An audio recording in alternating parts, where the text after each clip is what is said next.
Good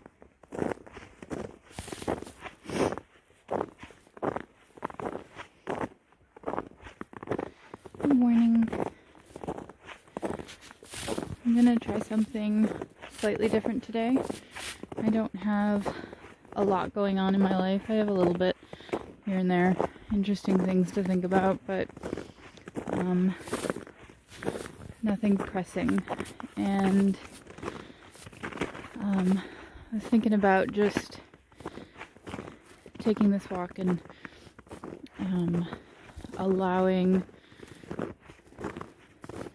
whatever needed to arise to come up, depending on what I'm looking at and seeing. I'm not good enough at identification to really identify winter plants, and there are very few animals out right now, but you know, I know what a birch is. I know what a beech looks like, and the hemlocks and the white pines still have needles, and you know, I know a little bit here and there, but not great at winter identification of other stuff. Some of this stuff down here has prickers, so I know that it could be berries, either raspberries or blackberries, wild, but aside from that, I'm not real sure.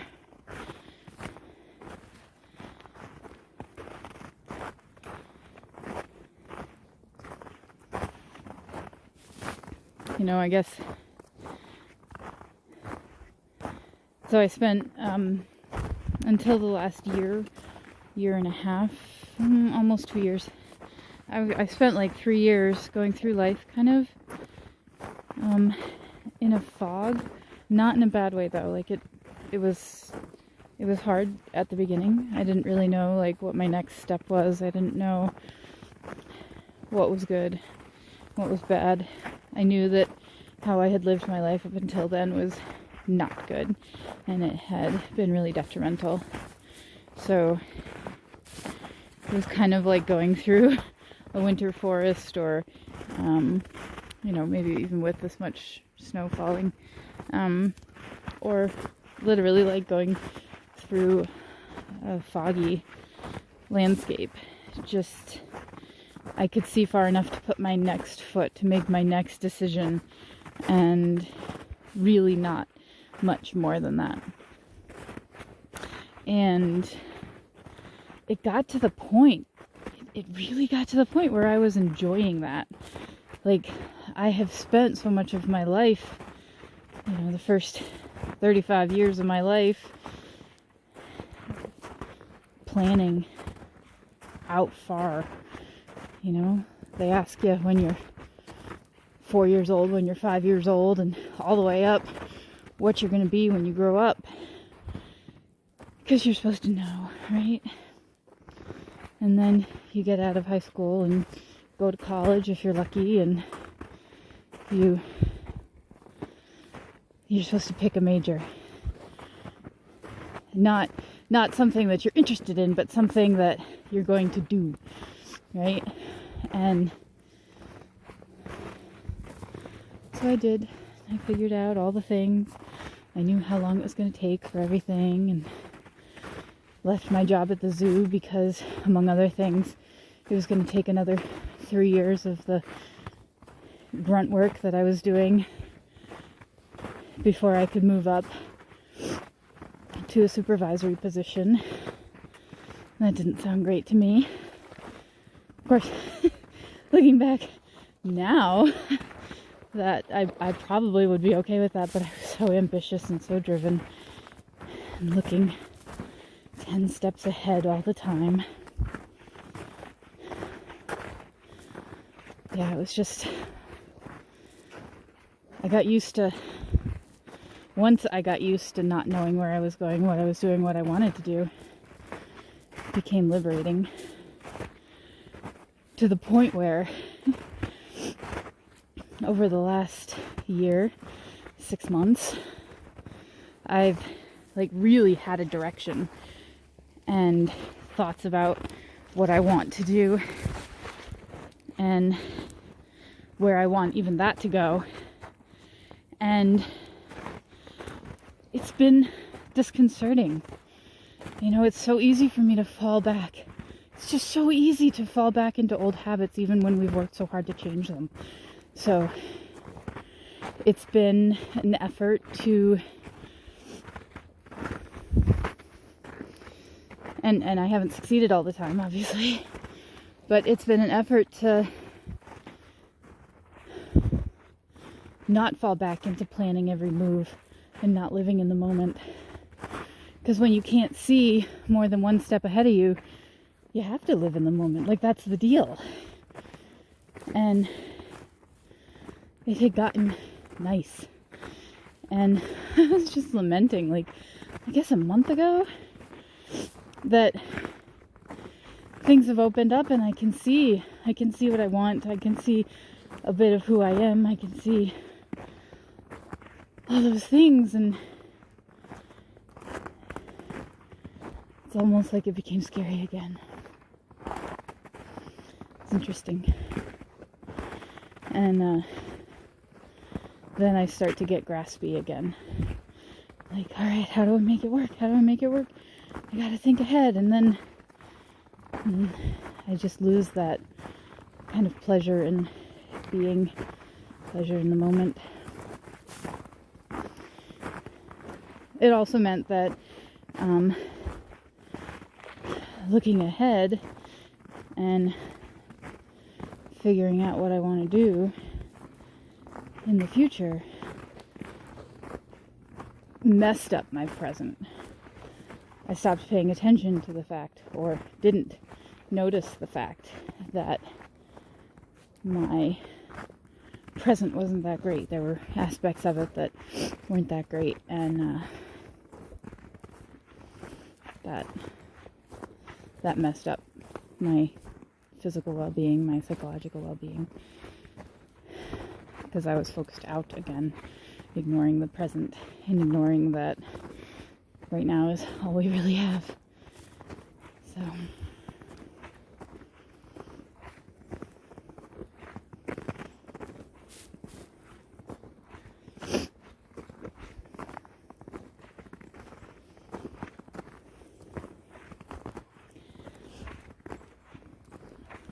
I walk through a neighborhood to get to these trails, and with the snow this morning, there were tons of birds, by quantity, not by species necessarily. There was a whole big family group of blue jays, one of whom was saying something I've never heard blue jays say before, but they're corvids and right, and they copy other birds and animals and people, so I just had to clap eyes on it to figure out, oh, blue jay doing some sort of other call. Got it.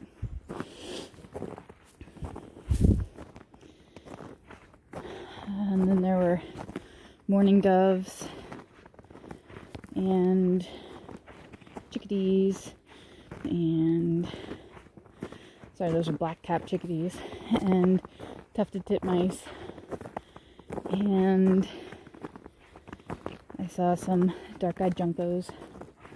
It was really fun to have a bunch of birds to go through. What was really, really fun is that somebody was singing, I think it was a sparrow. It wasn't a white-throated sparrow. I'm blanking right now. Somebody was singing their spring song, which is kind of fun. It's one of the reasons that this is my least favorite time of year. The sun is right. You know, the sun is basically like it is in, I don't know, October. But it's still cold and snowy, crunchy, or muddy, and then it gets muddy. And the birds are starting to herald spring, and yet And yet, right? Like, it's not. It doesn't feel like it. We still have to bundle up. As I'm walking right now, the reason I started talking about the birds is that there was a little something cheeping off to the side. It could have been letting its flock know that I was here, or it felt less like that and more like just when there's a little winter flock of birds, they keep in contact. And so it sounded more like it was just keeping in contact with its fellows.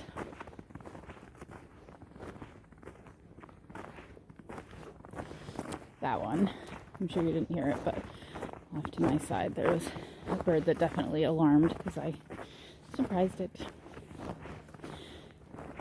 I'm endlessly fascinated on these walks when I'm talking that I can surprise the birds. I'm talking, so shouldn't they know I'm coming? Like a long ways away.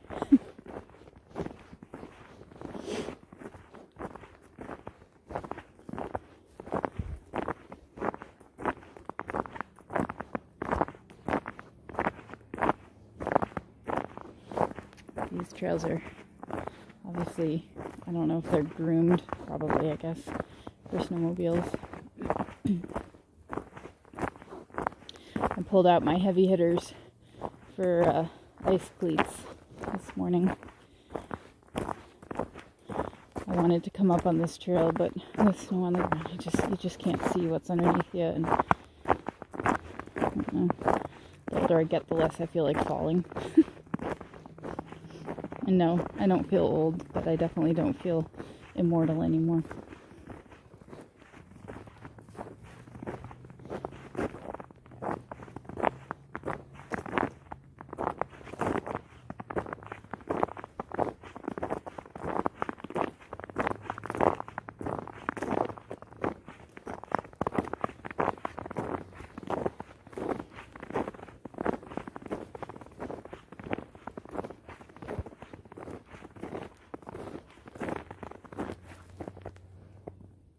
So, these trees that have gold and papery leaves still on the trees are beeches, and the new spring buds will push the old leaves off. But what's interesting is from right here, I'm listening to the snow hit those leaves. They're hardly moving, but it sounds different than on the hemlocks all around me.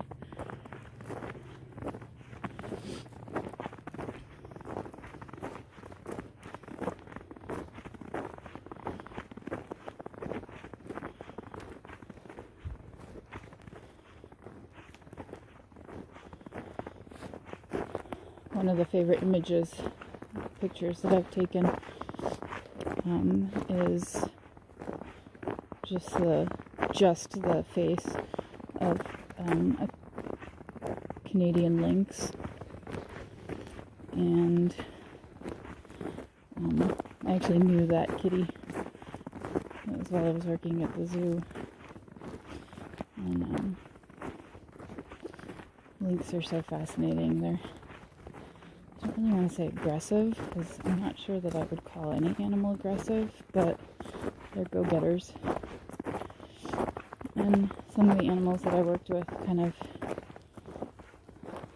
surrendered to the zoo life.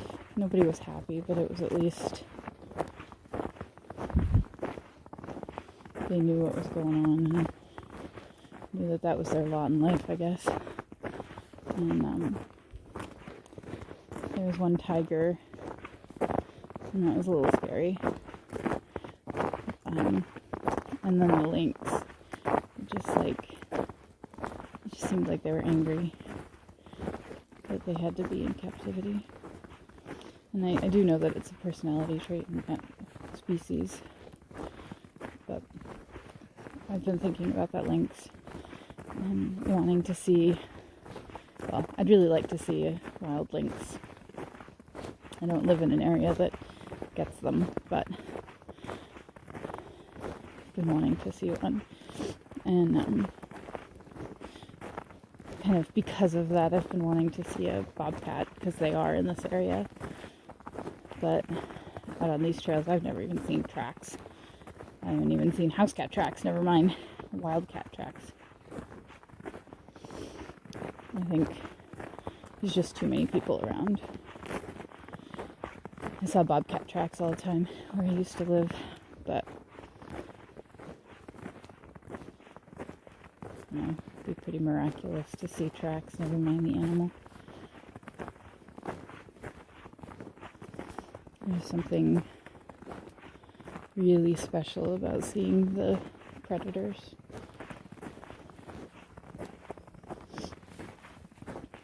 There are so many fewer predators than there are prey animals, and they have to be so incredibly careful with their energy.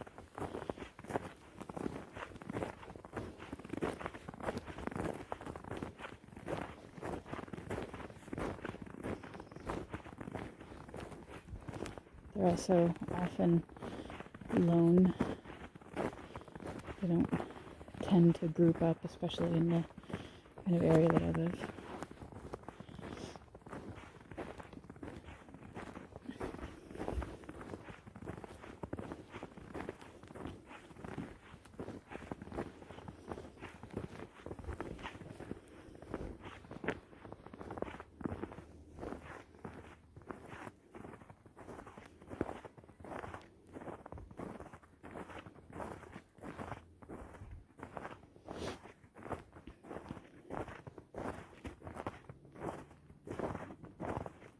Looks like a lot of people come down here in their snowmobiles. And they turn around here, or they get out here. Looks like there's a lot of human tracks walking off.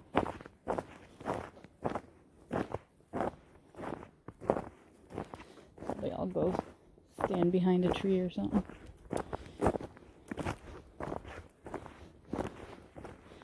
There's some people out here ice fishing. Wow, that's funny. It's so white you can't even see them in the video. There, the little dot straight ahead. It's so funny. You just can't see it.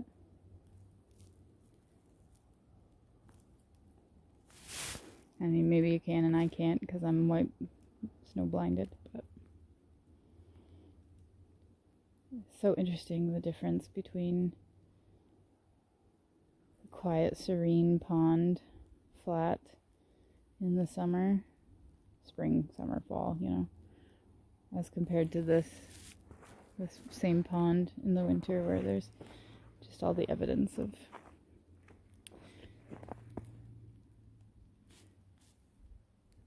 snowmobiles and four-wheelers and ice fishing and people walking all over, and just doesn't hold the same magic of, like, you can pretend like nobody's been there for a long time, even when I can see people across the way. Like, you can pretend. I can't pretend even for a second in the winter. Everything's stark, cold.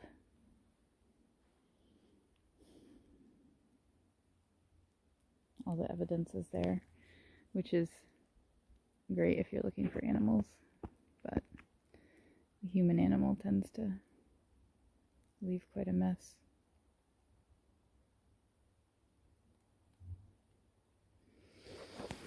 It is beautiful though.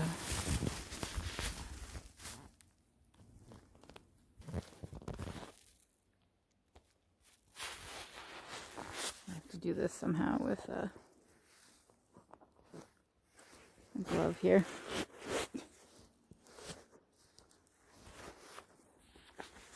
Talk to you later, guys. I hope you enjoyed a little bit.